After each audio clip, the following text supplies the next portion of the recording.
to the eCommerce B2B Uncut podcast. I am your host, Aaron Sheehan, just back from B2B Online in Florida. And with me today is a B2B luminary of his own, Jay Schneider. Some of you may know him or know of him, or possibly lost money to him in a game of cards. You never know with Jay. He can be anywhere, popping up in unexpected places. Unlikely. Unlikely. I will let Jay introduce himself. Jay, tell the people who you are. Hi there. Thanks for having me, Aaron. Jay Schneider. I'm with B2B Squared. I've been in this B2B e-commerce space for a while now. Started out prior to that in B2B media, which is great because I had a chance to work with a lot of manufacturers and distributors in a number of different industries, a number of different market spaces, and be able to help them learn how to work together, and also, learned about a lot of things like product content and things of that nature. So, yeah, I've been in this B2B e-commerce space for a while. Worked for a few agencies, and been doing consulting here for the last number of years. So, thanks for having me. Absolutely. Where in the world are you, Jay? Milwaukee, Wisconsin. Yeah, we're getting a little of the white stuff today. So hopefully everybody else is warmer than we are here.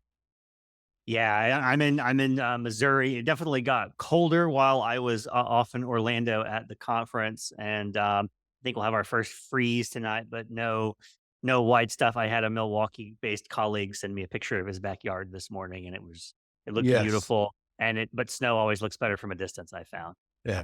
All right. So B2B Squared, you said you work with manufacturers and distributors. Um, so you've been and you started off in media. So you've been around, it sounds like, companies who are selling primarily to other companies. You've been doing this for a while. A fair Yep. statement. Yep. So I'd love to kind of start and talk about really where the rubber meets the road, cut to the chase here, the sales process for companies Mhm. like this, right? Because it's usually pretty long, it's usually pretty involved. But if there is no sales process, then that's probably bad for everyone involved. How are you seeing, and how have you seen companies selling to their buyers? And you've been in this a while. Obviously, we've seen a progression towards digital, I think is a fair Mhm. thing to say over the last Sure. many years that's always increasing. How much of that sales process from acquisition all the way through to repeat orders and nurturing, how much of that is either fully digital today, would you say, or digitally assisted? And if you had to spitball how much that's changed over the last 3 to 5 years, how would you sort of express Dude, that? yeah, a couple of things to unpack there. I think that where I like to kind of start with the whole discussion is, we're kind of all familiar with Forrester and Gartner and some of the numbers that they have in terms of, what B2B companies want, right? So we know that B2B buyers, 75, 85% of them say they want e-commerce, they want digital, they want, they want to be able to transact digitally, right? And so when you look at the sales process, whether it's manufacturers or distributors, I think there's really, I think that's where a lot of the disruption is going to come these days. I do see a lot of companies that are starting to do things like, top of the funnel lead generation, stuff like that for the sales team. That's great. But really, I think where a lot of the industry is struggling, when you look at the numbers, whether it's, some of the pundits that are out there or some of the other analysts numbers, a lot of B2B companies are still struggling with digital. They're still struggling with e-commerce, single digit, low double digit, revenue percentage kind of thing. And so really, I think that's the challenge in my opinion. That's the elephant in the room that we need to really help companies get through. They can go and spend all the money they want on Oro or another platform or whatever. But the reality is if customers aren't using it, then that's the challenge. So as far as the sales process goes, I mean, I really see that this is the biggest part of or one of the biggest parts of the disruption in all of digital transformation. How are B2B companies going to start building out what I'll call revenue workflows, right? How are they going to have hybrid workflows between salespeople and e-commerce platforms? And so I think those are some really great questions to be asking. I think obviously Oro has been asking some of those same questions because you guys are building out workflows as part of what you're doing, which I think, and I'm not just saying that because I'm on your podcast. I think it's I very appreciate that. very, I think it's very helpful to the industry to start thinking in these terms, and obviously, Oro has a CRM with it. I think that's one area of the sales process that really is, potentially going to be disrupted as well. There's so many companies that I find, and I'm shocked sometimes, but I still find so many companies that don't have a CRM or aren't really vested in a CRM. You could probably talk about that yourself. Well, yeah, it's funny. So I was just, I think I told you, and we were chatting before I started recording. I was at the NAW's fall executive roundtable in Dallas last week, and I was the initial sort of the opening remarks, the plenary session, was sitting. You're sort of like randomly seated, right? And there was a couple of companies at the table with us, and one of them was, I believe, he said he was CFO of a $2 billion distributor, and CRM actually came up in the conversation because everyone was discussing, well, what do you use? How are you doing? How are you handling this Hmm. this sales process? Because obviously it was a topic, of discussion. He said, well, we don't have a CRM, and you could see everybody's head just sort of turn. What was your revenue again? And he repeated it. Um, and then he kind of chuckled and he said, yeah, we use a lot of Excel, Right. and that's not uncommon as we broke out into the rest of these sessions, and we started talking about green screen. The phrase green, I've never heard the phrase green screen so many times, I think, Okay. in a 2-day session, Yep. as sitting around the room in the sort of the large company breakout there. And it was pretty clear that a lot of companies are making do with very little digital assistance in their sales process. Take Hmm. e-commerce, and then what was funny about that is almost everyone there said, "Oh, we do e-commerce," Hmm. but they didn't have a CRM, and Right. that seems weirdly inverted to me. If you Yes. channel, if you divvied out the revenue by channel and Yeah. said, do dollars come in without a sales rep Right. attached or an account executive attached? No, not at all. Of course not. There's always Right. somebody, accountable for that target and that account. Um, and you're just hoping they email you to let you know. Like it was really interesting to hear. And what you just said as well kind of touches on a lot of research that Gartner's been putting out lately around um, taking sales, basically unifying sales and e-commerce together and Correct. not siloing the CRM from the Right. e-commerce platform, Right. right? That you get better results, you get higher quality deals, you get larger orders, you have more customer satisfaction when it's one buyer experience, no matter how they come in, right? If they come Right. in on the phone or they come in, digitally. Right.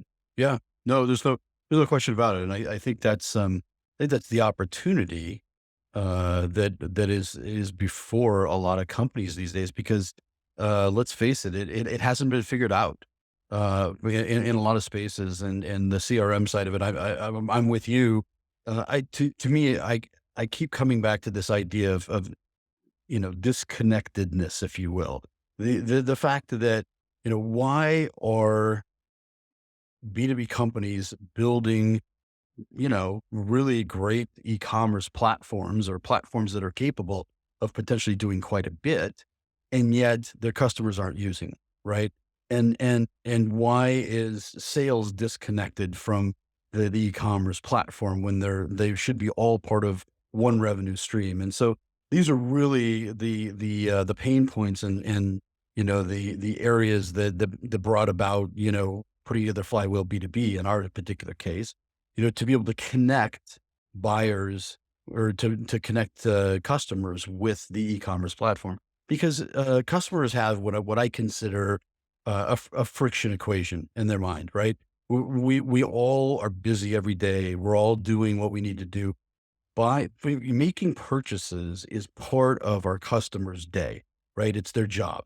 Their And job. so, Yep. at the end of the day, it's not enjoyment for them. It's work. It's what they have to do. And so, if we look at it from an equation perspective, our customers have, long-standing, in some cases, relationships with our customer. They send, orders via email. They call inside sales. They call their salesperson, right? This is the way that, so they know in their head what the friction, what amount of time it's going to take to transact an order if they send an email, right? What they don't know is how long it's going to take for them to do those same, to find the SKUs, stick them in the cart, check out, and have the invoice sent to them. They don't know the same thing, right? So that's where I think we have an opportunity to connect them to e-commerce through sales events, through other types of marketing driven events as well. So Yep. Absolutely. That's really great. So you mentioned the phrase digital transformation, and it's definitely a phrase that we hear all the time. right. The it's the thing that when businesses are trying to solve kind of the problem that you're describing, which is how do I bring my buyers, how do I unify my buyers and my sellers, and Mhm. how do I empower and track and enable that whole journey? They usually mean a digital transformation. Often, what that means in a specific company is wildly different. Mhm. I've not really had two accounts, two customers that I've consulted with or implemented a solution with who meant it quite exactly the same way. Sure. What do you hear when someone says, when a CTO or a chief digital officer or a COO sends you an email or picks up the phone and calls you and says, "Hey Jay, I need your help. We're doing a digital transformation." Mhm. What does that mean to you? Well, usually when I hear the phrase digital transformation, it means to me that the executive team decided that this is something they needed to do. And in some cases, they're struggling to figure out exactly what the tactics and underlying strategies need to be. Because the reality is, there's a lot of pieces to that, right? If you're a manufacturer, digital transformation could be about, what happens on the shop floor, what happens, on the manufacturing floor. But I think, in this whole space of just even the customer experience, I'll call it, everything outside of the firewall, right? We've got to have a lot of digital tools aligned. And I think that's the struggle for a lot of organizations. They say we want digital transformation. I think the bigger issue is really understanding where to start and how to put one foot in front of the other. Because obviously, as agencies, as software vendors, whatever, right? Like we know we always have an idea of what the first step should be, right? But the reality is that you really need to understand what is this going to mean for your customer. What is what is supporting your customer from a digital perspective need to look like, right? Because if you can understand that, then you can work backwards and figure out what are the things you need to build and how do you need to build them. So that's one of the things I love about in several conferences. I listening to folks from Granger and MSC and places like that who have been very successful with digital. And I don't and I'm sure they have an SEO strategy. I'm sure they have strategies for outbound marketing and stuff like that. But you know what? That's not what I hear them talking. What I hear them talking about is just this obsession with trying to understand more and more about their customers, what their customers are doing, where they're finding friction, and how they can reduce that friction. And that really is, in my estimation, that's that concept of B2B merchandising, right? That's where we get around to starting to think about how we can actually sell more as we're solving more problems for the customer. I love that. That's a good segue into one of the questions I wanted to ask you because I noticed I was on your website Mhm. and noticed that you offer merchandising support. It was always really interesting because I'm beginning to hear. I came out of I've been in e-commerce for a long time. I did a Right. lot of B2C and retail e-commerce before I started getting really heavy into the B2B side, and certainly merchandising as a concept of course, is near and dear to retail. That is the heart of retail in a lot of ways, is Right. assortment and sure that you've got everything. My first job as a teenager was working in my dad's shop, alphabetizing product. Right? Right. It was a record store. Well, it was CDs. I'm not old enough to have worked in a record store. They were they were. I remember cassettes, but So maybe not. somewhere there's somebody listening to this saying, "What's a CD?" What to say? I know my daughter, my 13-year-old probably. Um, I've showed her some of my like, look at this silver thing. Yeah. So merchandising, totally understand and absolutely critical. You walk into a shop, you want to be able to find what you're looking for. You go to a Right. website, you need to see categories that make sense and they need Right. to be arranged in a way that is attractive to me as the buyer and kind of meets my expectations. But in B2B, I would say merchandising is often seen as a retail occupation. Mhm. And I would say if you asked many distributors, especially, hey, how do you merchandise? They would just give you kind of a blank look because the Right. term doesn't have the Correct. meaning Right. necessarily that it does in B2B. So why should and I'm thinking about distributors especially because distributors are the ones who So usually have yeah. a huge arrangement of SKUs Right. and lots of suppliers and that cross all kinds of categories. Um, how should distributors think about merchandising in your mind since you obviously Yeah. offer consultation around this? Yeah. So, B2B merchandising is a term that I hope to get a lot of people talking about soon because, let's go back to your retail, background and, your experience there. Why did you alphabetize the CDs? Because it made them easier to find, right? And That's how my customers were going to look for what they correct. wanted. Yes. It made it easier for the customer to consume, to buy, right? And so, when I think about merchandising, I like to even go back even further than that to, the old Gimbals and Macy's, how was, the shopping season for Christmas, merchandised back in the day with the windows and, the Macy's windows, so that's, at the end of the day, what is merchandising? Merchandising is making things easier for the customer so that they buy more, right? So we in retail, we know that that could be, how you're showcasing certain things. When we walk into a shelf at the grocery store, it's all a very contrived marketing and sales exercise, right? Point of purchase, things what we're going to buy as we go through the checkout line, things of that nature. So, in B2B, we have so much of an opportunity to do the exact same thing. Only it's less about an emotional connection, and it's more about how are we reducing more friction, right? So those things could be as simple as building out your sales hybrid models, right? The being able to have a sales and e-commerce experience that essentially is very interchangeable and services the customer exactly the way they want to be served at every point in time. If they have a question about some products and stuff like that, yeah, sure, they want to talk to somebody. But when that's over, especially if it's something that needs to be replenished later, maybe they'd like to be reminded that it might be time for them to replenish that order, or that there's an assembly that goes with that component that they bought. Do they really need that as well, or maybe there's an accessory that goes with some other things. So related purchases, replenishment, all of these B2B problems that we have, right? All of that stuff is reducing friction, and that's the B2B merchandising that I think we all need to be focused on.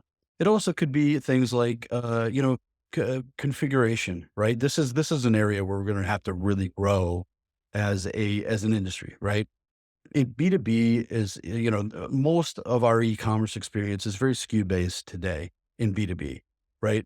But when you look at the complexity of electrical or plumbing or any of the specialties that we deal with, industrial, OEM, whatever, you know, there's products are, they're configured, right? Assemblies are configured. They're packaged together. So those are the things that I think we have the opportunity from a B2B merchandising perspective to start solving for customers. And in the end, that's gonna make us more money because we're gonna reduce more friction for the customer. Yeah, absolutely. Also, by the way, great Gimbals reference. So if I aged myself by referencing records, Right? Yeah. you referencing a department store that Yeah. closed Yeah. a long time ago, I've like, yeah, well I've never done. been into Gimbals, but I just remember it was Macy's and Gimbals, In back in the Miracle on day. 34th Street, Yeah, you're right. yeah, Correct. Correct. that's right. That's good stuff. I like it. No, totally hear you on the merchandising. One of the common themes, and I think I was at this round table as well, and in general, is product data is a big Yeah. challenge. Data governance around product data. Right. Again, especially if you're a distributor and I want to do the configuration, but the data I get from my supplier is I get this big Right. flat file of like Right. I don't even get SKUs. I get Yeah. like a 16 character description. And I know, my customer knows probably that one right there means the exact 6-inch fitting that I need for Right. this particular application that I'm doing. But there's Correct. nothing that's expertise that's telling them that. That's not the product data that's telling them Right. that. Correct. Does B2B Squared work with or assist with product data enrichment or improvement of any kind? And if you do, who is benefiting from that? Yeah. So we do. We do. We work with a number of distributors, helping them with product data enrichment and things like that. I think it's interesting because I was at an event earlier this year, and it was an event I hadn't been to for 5 years, 6 years, something like that. And, product data was the same topic that had been 5, 6 years ago. We were talking about the exact same things, despite the fact today we have AI tools that are making the complexity of this, much less than it used to be. And so, all I'm saying with that is, it's going to be the challenge and the opportunity that, is really out there for a lot of people to realize. So in your analogy there, we barely get good product data from our suppliers already. Well, there's another piece of that, right? It's what is the interrelation of the products with their accessories and other things that typically get purchased together, right? So if you're the one that has that data, think about the opportunity that you're going to have over time, right? To let customers buy and to configure and or buy. And this is where, one of the things that kind of struck me in the last Forrester report, they had, I don't know, 4 or 5 takeaways that they shared in blogs and stuff like that. And one of them was how, partners need to start partnering, right? How the cooperative nature of this needs to get so much better. And it's true, on the manufacturing side, imagine how much better your products would sell if you had a configurator that, your distributors could punch out on their site, or something along those lines. We're not there with a lot of folks, and there's some really interesting things that are happening on the technology side right now that are making this, a much more feasible conversation than it was 5 years ago. So, but I Yep. think, the product data and again, that's part of that B2B merchandising, right? How do we make things easier and less friction is, what we're focused on in B2B for people to buy not only the part, but also the accessory or the overall, you know, other components that go with it. So I think there's a lot there, and it does come down to product data. It also comes down to understanding where you want to get to and working backwards from there, I think. which I think is a struggle. Is we're still in this mode where people are trying to get the catalog up and get it out there and try to get some traction with it. I'm really looking forward to the day when we can start, thinking, helping manufacturers and distributors think through how people actually buy this stuff, and how do they configure it? How do they get quotes on it? All of those things, and making those processes easier, because I think that in the end is B2B merchandising. So Fantastic. I'm glad that, we haven't really talked about that much on this podcast, so I appreciate the digression on merchandising and a meaningful word for me. I know we're getting close to time here. I wanna kind of like wrap up the serious questions mhm, before we get to the silly question sure. at the end. Um, we talked about digital transformation and what is meant by that phrase. I'm curious, do you see is there anything that companies are often missing? If I'm a chief digital officer or I'm a chief technology officer or CMO and my board and my CEO has come to me and said, "Hey, digital transformation. I guess we gotta have one. Here you Mhm, go, Bob. Go do one." What's right. something and I mean, honestly, that does Yeah, feel like, especially at the sort of second and third generation family-owned businesses, that's yeah. exactly how that conversation Y goes. yeah, it probably does. Yeah. Yeah, go figure it out. Um, what's something that you find that people often miss when they're considering either what to include as part of that digital transformation as, um, uh or as a goal of that digital Yeah. transformation? I I have the perfect answer to that question. Oh, boy. Customer data.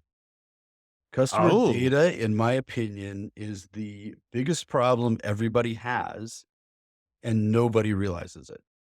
Because the reality is, what we really wanna work towards, Aaron, if you think about, and again, kudos to Oro for thinking through workflow things in within your platform, creating events that can be triggers to campaigns, right? That's the way I look at it, and that's why we're building, actually, in the process currently right now of building a connector between Flywheel and Oro, so that we could actually build those all the way out to marketing automation campaigns, and then back again. So, but the reality is that in order for uh, effective personalization, effective marketing campaigns, the more data, the better.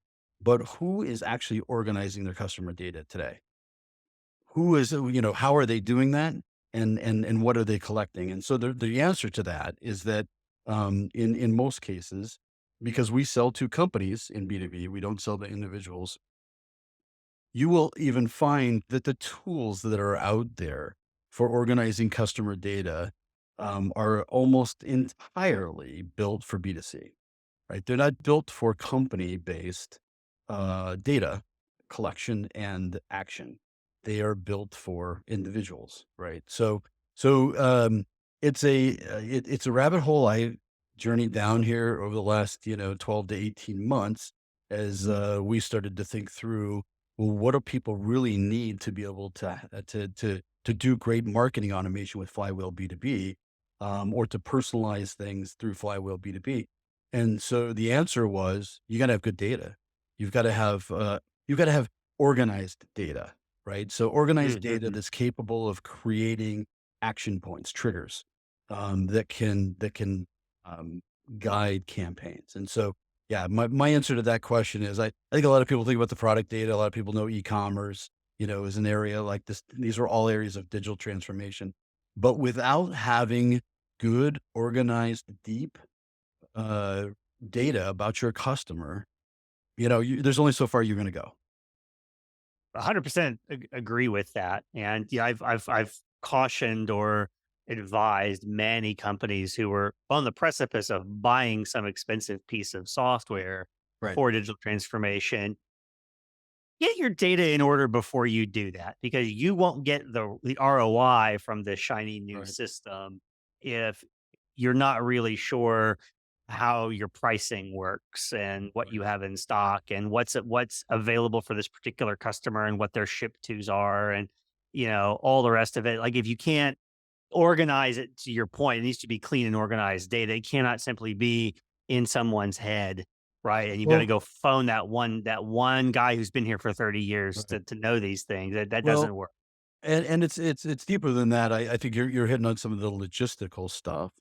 I guess Mhm. I think more in terms of some of the behavioral and some of the, the segmentation type things, right? Mm. So in B2B, I don't care if you're a distributor, manufacturer, in both B2B organizations, we sell to multiple different market segments, right? We may sell the same product, but we sell them in in different segments, right? So segmentation is low hanging fruit for customer data.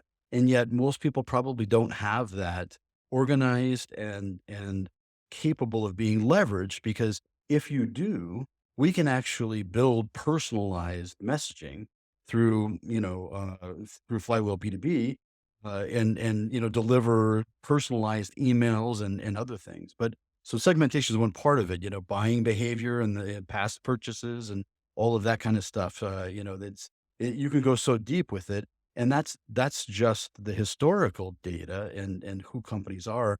Obviously there's tools to start being able to understand how they're interacting with our websites and how they're interacting with, their e-commerce platform and search and everything else. So when you put all of that together, you really need to be able to have there's a great opportunity if you can understand how to organize all of that data at, for instance, an account level. And when I say account, I mean a company, right? Because you have somebody at the company who is involved in specification, right? You have another one who's the product manager. You have another one who's the engineer, right? So you have different roles, and then you get around to the buyer, right? So all of these roles are important in B2B. And so, I think that's where, obviously we're still trying to get a lot of folks to crawl, walk, but I think that's going to be when we're sprinting. People will have really, really good organized customer data, I believe. So, Yeah, fantastic. All right, so last serious question then. What's one thing that you know now that you wish younger Jay knew when you were starting on this journey? And yeah, I suppose you can revisit some of your previous points if you wish, but if there's something totally unrelated or yeah, totally new you want to bring up, feel very free to do so. I always like asking this question. yeah. I think when I first got into e-commerce, B2B e-commerce, I think one of the things that I didn't really appreciate at the time, and I have over the years, is, it's complex, and you can't really underestimate how, the complexity of, you know, s- whether it's depending on what company it is. I mean, they could have very complex product data. They could have very complex ordering, requirements, all of these things. So I think, that was one thing that I had to learn a lot from. And, I think the opportunity for those of us, that are helping try to get practitioners from where they're at to where they want to go. I think, understanding ways to solve that complexity is where the ticket is. And so I know that's what we're always trying to do all day. You and I both, I'm sure. So Yep, absolutely. Yeah, I don't think I did not set out at any point in my earlier life with the goal of becoming uh, uh, an e-commerce consultant or architect, or I just sort of like ended up here, right, yes, right. accidentally. Yeah, no one sets out to choose this path. Yeah. So I appreciate your sharing all your expertise, Jay, on the serious questions. I always ask all of the guests a surprise question Oh, at the great. end of the episode. Yes. And so longtime listeners, of course, know what's coming. Um, what is one piece of media? Could be a book, movie, a TV show, a magazine, a podcast, almost anything. Media means a lot of things now. Right. That you've really enjoyed in the last several months, and it doesn't not have to be. Some people try to get extra credit by pulling out a business book, or well, I was listening to this Yeah. really great entrepreneurial podcast. Totally valid answer. Sometimes people are Yeah. talking about a sci-fi show or a Yeah. romance novel. Take it away. Where would you recommend to our listeners? What's interesting is and you may be similar in this regard. I spend so much of my time focusing on what's happening in the B2C side, because I know that eventually, the things that are there, can and will be applied to B2B. I've spent, a few hours, listening to some podcasts, Amy Porterfeld and some other people that have done some really, pretty remarkable stuff in terms of digital classes and digital education and stuff like that, just to understand, how they kind of see the world and how they've built their businesses and stuff like that. So that's one piece of media I've consumed more lately, I suppose. So Fantastic. Well, good answer. We'll get the link to that to Amy Porterfield in the show notes, yeah, and any others that you want to recommend. Jay, I really appreciate your time here. I thought this was very very good. I know we already have worked together in the past, and I'm sure that you and Oro will continue to work absolutely. together. Enjoy the snow and beautiful Milwaukee, Yeah, and I'll drive hope it drive goes away carefully. soon. Yes. Thanks again for coming on. Thank And you. thank you, listeners, for listening to this podcast. I really appreciate it. The B2B Uncut podcast, sponsored by, if you hadn't guessed it, from all the frequent product mentions, Oro Commerce.